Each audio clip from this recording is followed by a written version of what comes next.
এই আলিরাজ কি অবস্থা? আপনি ভালো আছেন ভাই? আমি ভালো আছি, তুমি কেমন আছো ভাই? আলহামদুলিল্লাহ ভালো ভাই। কি নিয়ে আসছো আজকে? এটা ভাই নিন গেট হলুদ টিয়া। জি ভাই। হলুদ টিয়া কত করে বেচতেছো আলিরাজ?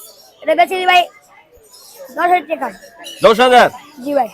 মিথ্যা কথা বলতেছো কি জন্য? 10,000 টাকা অফার দিছি ভাই। অফার? দাম কোন দিছে কথা ভাই? 10,000 টাকায় হলুদ টিয়া সবাই বেচতেছে 13,000 করে, আলিরাজ দিচ্ছে মাত্র বাজারে। আজকের জন্য অফার। জি ভাই। পরে পাবেন না ভাই। তোমার নাম্বার আছে কোনো? না ভাই। নাম্বার নাই। দর্শক আলিরাজ কিন্তু হাটেই থাকে, আজকে বাজারে ভাই পাইছে দেন, পরে বাজারে পাবেন না ভাই। পরে বাজারে পাওয়া যাবে না, তখন আবার আরেকটা দাম হবে। আরেকটা দাম হবে। আজকের জন্য অফার 10,000। অনেকেই চাইবে কিন্তু নিতে পারবে না, কারণ ওর কোনো নাম্বার নাই। সরাসরি হাটে আসলে ওর কাছে যে প্যাকেটে থাকে সেই প্যাকেটই সরাসরি নিতে পারবেন। আলিরাজ খাচ্ছে হচ্ছে পান, সেই লেভেলের পান খাচ্ছে আলিরাজ।